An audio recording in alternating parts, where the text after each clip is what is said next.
best foreign policy. Foreign.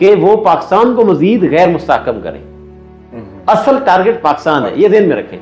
تو اس کو غیر مستحکم کرنے کے لیے انہوں نے ایران کے ساتھ چھیڑ چھاڑ شروع کی ہے, کیونکہ ابھی تک وہ پورا مڈل ایسٹ چھیڑ چھاڑ کر چکے ہیں. لیکن اس ساری اس میں تازہ ہوا کا جھونکا یہ ہے کہ ترکی, سعودیہ اور پاکستان یہ جو ایک اتحاد قائم کر رہے ہیں, عسکری اتحاد. تو یہ بھی اب ان لوگوں کی آنکھوں میں کھٹکنے لگا ہے, کیونکہ معاشی طور پہ جو ہے نا سعودیہ بہت اسٹرانگ ہے, پاکستان اٹامک پاور ہے, اور ترکی کے پاس جو ہے نا وہ بحری فوج بہت زبردست ہے, اور ان کے پاس بیسٹ دنیا کی ڈرون ٹیکنالوجی ہے. تو ایک طرف ٹیکنالوجی ہے, دوسری طرف ایٹم بم ہے, تیسری طرف جو ہے وہ پیسہ ہے, سرمایہ ہے. سو یہ بہت اچھا اتحاد ہے. اب آتے ہیں کہ چلو یہ تو قائم ہوگا تو اس کو ہم فیوچر دیکھیں گے, لیکن ہم دیکھتے ہیں کہ ایران کی جو صورتحال ہے نا, وائی امریکنز بیکنگ پہلوی, رضا پہلوی کو کیوں بیکنگ دے رہے ہیں, اور آج تک رضا پہلوی کیوں امریکہ کے اندر بیٹھا ہوا ہے. تو امریکہ نے, ہم 1923 میں اگر جائیں, 1923 میں بھی جب ورلڈ وار فرسٹ ہوئی تھی, تب بھی ایران جو ہے وہ امریکن بلاک کے اندر تھا. امریکنز ایران کی بادشاہت کو سپورٹ اس لیے کرتے تھے کہ وہ یو ایس ایس آر کے ساتھ جو ہے وہ اس کا حصہ نہ بنے. پھر یہی وجہ ہوئی کوئی, جب ہم دیکھتے ہیں کہ 1950s کا ایرا ہے, اس 50s کے ایرا میں بھی وہ کیا کرتے ہیں کہ اس پہلوی صاحب جو ابھی جن کو بیک کر رہا ہے امریکہ, ان کے والد صاحب کو سپورٹ کون کرتا ہے؟ امریکہ. اور 26 سال تک وہ حکمران رہتا ہے ایران کے اوپر. اور 1978 میں حسینی چوک ہے ایران کے اندر, مشہور چوک ہے, اس چوک میں لاکھوں کی تعداد میں شہری امام خمینی کے لیے نکلے تھے, ٹھیک. اور ایک اسلامی انقلاب آیا تھا 1979 کے اندر ایران میں. اور آج امریکہ کو اگر مسئلہ ہے نا, مسئلہ اس ایران کے جو ہے امام خمینی سے نہیں ہے, آیت اللہ خامنائی سے نہیں ہے, ایران کی رجیم سے بھی اس کو شاید اتنا مسئلہ نہیں ہے. مسئلہ اس کو کیا ہے کہ یہ جو رجیم بیٹھی ہوئی ہے, یہ امریکہ کو ایکسیپٹ نہیں کرتے, یہ رشین بلاک کو ایکسیپٹ کرتے ہیں, اور اس طرف ان کا جھکاؤ ہے. اور مسلسل رشیا جو ہے ایران کی ایٹمی ٹیکنالوجی میں سپورٹ کر رہا ہے. امریکنز کو اب لگتا ہے کہ کچھ ہی دن, یعنی وہ اٹیک تو پہلے کر چکے ہیں, ان کو یہ فیل ہوتا ہے کہ اگلے چند مہینوں میں یا چند سالوں کے اندر ایران اٹامک پاور بن جائے گا with the support of Russia. اگر ایران اٹامک پاور بنتا ہے تو یہ مستقل خطرہ ہے اسرائیل کے لیے بھی, مستقل خطرہ ہے امریکہ کے لیے بھی. سو یہ اس سارے منظرنامے میں بنیادی طور پہ وہاں احتجاج کو سپورٹ کرنا, یہ جتنی بھی ہیں نا, امریکہ ہے, اسرائیل ہے, برطانیہ ہے, یہ جتنے پاورفل کنٹریز ہیں, اصل میں یہ اسلامک کنٹریز کے اندر نا مختلف سیاستدانوں کو, مختلف پروفیشنلز کو, پروفیسرز کو, اور ڈفرینٹ فیلڈز کے لوگوں کو نا اپنے ساتھ انگیج رکھتے ہیں, اور یہ ان کی ایجنسیز کے لوگ ہوتے ہیں. جب بھی کسی ملک میں انریسٹ کریٹ کرنا ہو تو یہ ان کو ایکٹیویٹ کر دیتے ہیں. انہوں نے پہلا بار کیا ایران کے اوپر, پہلے حملہ کر کے اسرائیل کے تھرو, وہ ناکام ہو گیا. اب یہ دوبارہ, اس لیے اس میں رجیم چینج نہیں ہوا. اصل مقصد رجیم چینج ہے, اور اسی کے لیے مظاہرے کروائے گئے, اور ایران نے کنٹرول کر لیے with the blessing of Allah almighty. اور آج بھی ہمیں ایران کو سپورٹ کرنا چاہیے, ہمیں خاموش نہیں رہنا چاہیے, کیونکہ ایران محفوظ ہے تو پاکستان محفوظ ہے. سو ایران میں اصل ٹارگٹ وہ آیت اللہ خامنائی اور جو ابھی کرنٹ رجیم ہے وہ ہے. حالانکہ اس وقت کرنٹ رجیم کے ساتھ بھی جو میکسیمم پاپولیشن ہے وہ کرنٹ رجیم کے ساتھ کھڑی ہوئی ہے. ایشوز کچھ بھی ہوں وہ ایڈریس کیے جا سکتے ہیں, ان کو وہ پیدا کردہ بھی انہی کے ہیں, چاہے وہ جیسے بھی ایشوز ہیں وہ بیسیکلی انہوں نے خود پیدا کروائے ہیں, پھر میڈیا کو اس میں استعمال کیا ہے. اس سے بڑی کیا مثال ہو سکتی ہے کہ ایلان مسک اعلان کرتا ہے کہ ایران کے سب لوگوں کے لیے میرا انٹرنیٹ فری ہے. مطلب اس کو کیا ہے, سمجھنے کی بات ہے نا. تو اس لیے ابھی ٹارگٹ جو ہے وہ کرنٹ رجیم ہے. ادھر چلے ایک سوال اٹھتا ہے کہ فار ایگزامپل خدا نخواستہ U S come to Iran, ہاں, and that take the Iran, let suppose into there somehow like custody, مطلب رجیم چینج ہو جاتی ہے, چینج ہو گیا, whatsoever they have the hold. So پہلی بات یہ ہے کہ اگر یو ایس آتے ہیں, so does Iran have that much power to counter. اچھا, ان کی گورنمنٹ جاتی ہے, رجیم چینج ہوتا ہے, تو یہ بیک اپ کون سی گورنمنٹ ہو سکتی ہے؟ ٹھیک ہے. اور جو ہمارا تفتان بارڈر ہے پاکستان اینڈ ایران, ادھر کیا چینجز آ سکتی ہے؟ Because I know, we all know that United States, Israel and the UK, they do have the alliances. Either that is NATO